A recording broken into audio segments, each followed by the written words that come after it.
Hello and welcome to the Breeders Cup Filly Mare Turf Monster Podcast, presented by Spendthrift Farm, home of six-time reigning champion sire Into Mischief.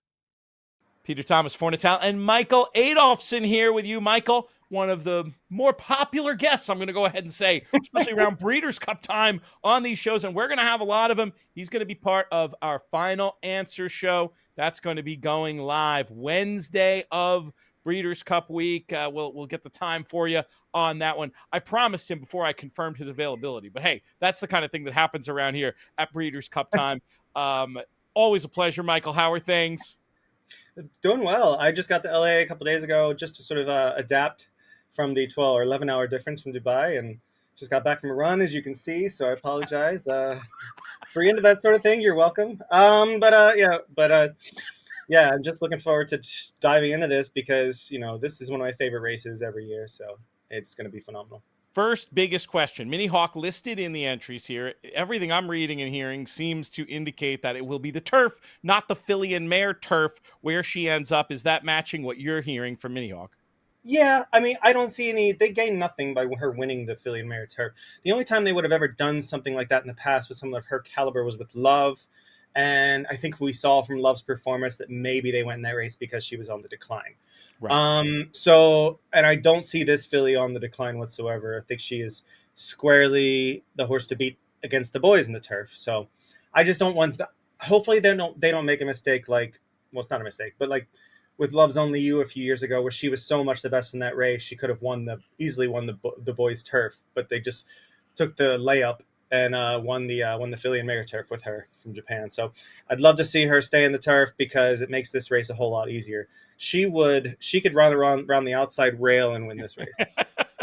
Does that leave See the Fire as the horse to beat? There's 3 or 4 really pretty close up in the top of the market, but as of this conversation, well in advance, See the Fire is the one who's favorite. Is that the right favorite? Yeah, I would say so. I think her run in the Juddmonte, running a decent fourth. Her runs against the top class company.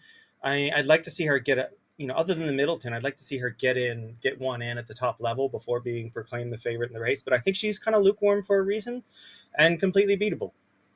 Wanted to ask you a question about the last form line that ties in She Feels Pretty and also Diamond Rain from Woodbine. My initial read on that race was thinking of Diamond Tier as sort of a second, or Diamond Rain as sort of a second tier European, and thinking if She Feels Pretty had that much trouble beating her, she was going to have a lot of trouble beating whoever turns up for a spot like this. Looking at it subsequently, I do think there's an argument that they both might be contenders in a race like this. The race came back fast.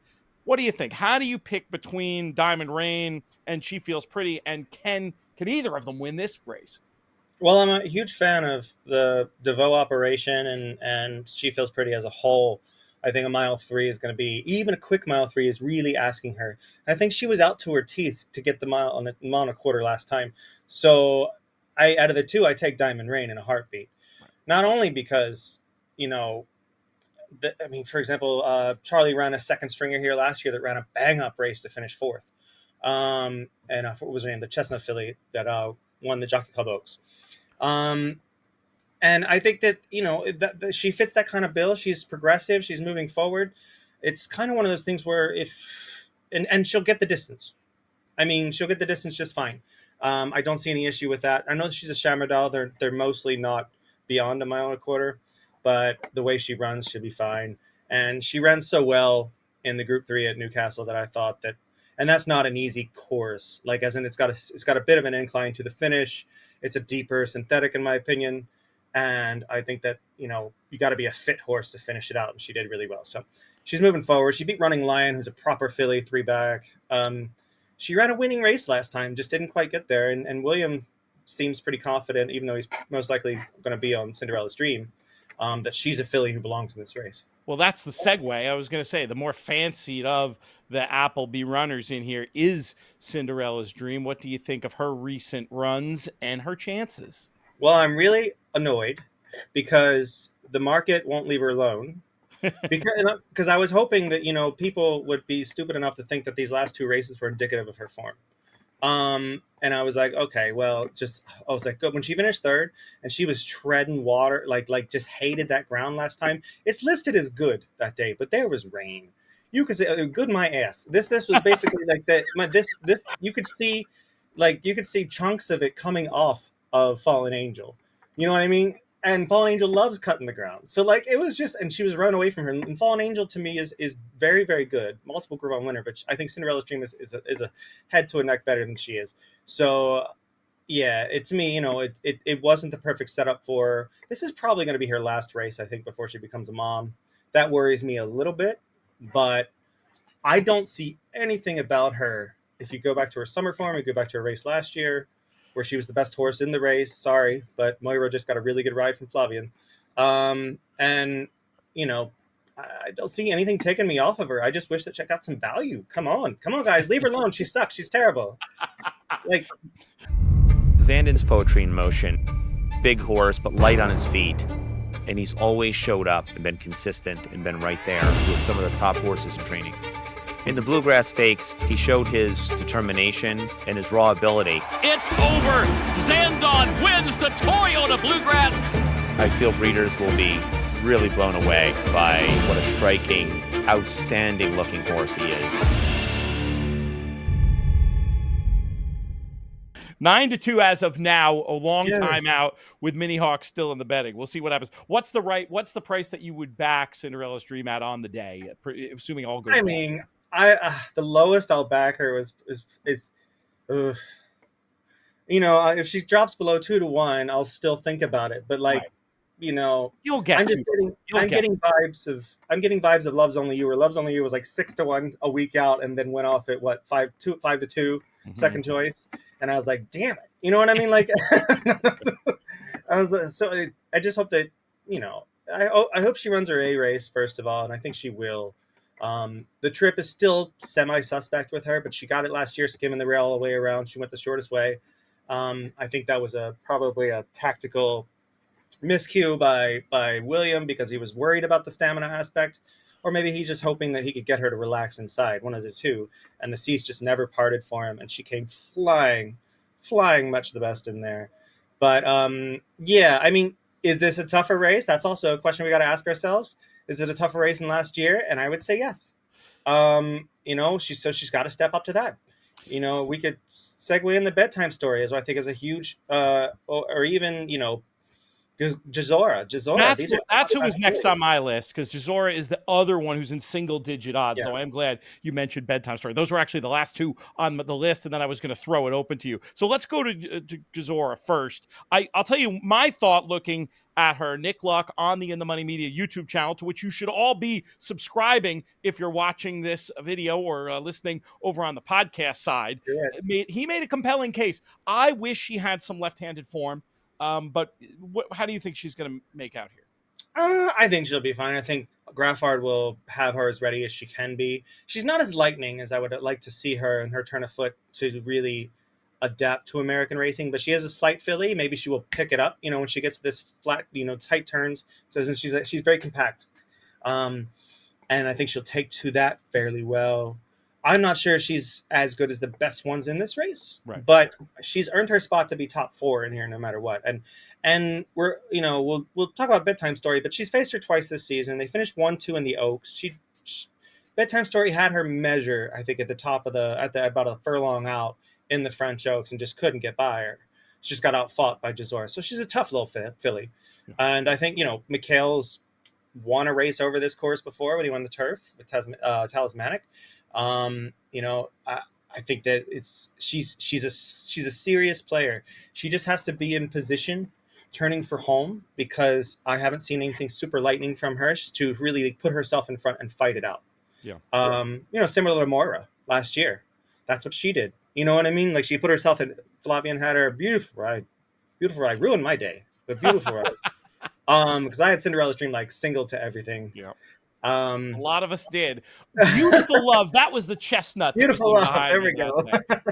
We got to talk Bedtime Story next. So what it looks like to me, this one, I mean, I was there for the Chesham last year and thought this was your Oaks winner and was just incredibly impressed. It hasn't all gone to plan since Yeah. then. But talking to you and other sharp people like Stephen Bonnick, who's going to be helping us out with some coverage over on the In the Money Plus side of things. We're going to go super deep into all of these European contenders. We're going to have trip notes and we're going to have figure equivalencies. He's helping with that. His comment to me was, she's got an excuse for every run this year. Do you agree with that? And is Bedtime Story a player in the Filly Mare Turf? Well, she doesn't take it easy on herself, to be honest. Like she's been thrown in with the dogs every single race. 7 races, 7 Group 1 races. Like, they haven't been shy with her. Like, if you want form, this is your horse. Do you know what I mean? Like, this is, I mean, that's literally how you go. You can't even try. Cinderella, she has better form than Cinderella's Dream coming into this race. She just hasn't put her nose in front. And I would say one thing I do think is her greatest advantage here is they've been running her at distances that don't quite hit her on the nose. And I think a mile 3 on a quick ground is going to be exactly what she wants. But does she want to win? I haven't seen her want away or pull away since Royal Ascot last year, where she won by a country mile. So I mean, and she was very impressive in the debutante, but not that much. And then they've always known she's had class. I just think being a Franco, yes, there's stamina there, but she's out of Mecca's Angel, who's a 5'6" furlong filly, like top class. She's going to need that fast ground. She's going to be able to come home flying. If she's out of the top 3, I give up. Like, wow, that's high praise for one that's 14-1 in the betting right now. I love that. I think that's stupid, and it's going to come down, to be honest. Like, I don't see Aidan O'Brien going off anything higher than 7-1 in this race. Right? Do you know what I just don't see? I think the bettors are just going to hit it. But if you're getting in early in these European markets, there's no reason to shy away from her. The only thing you have to worry about is, does she want to win? Right.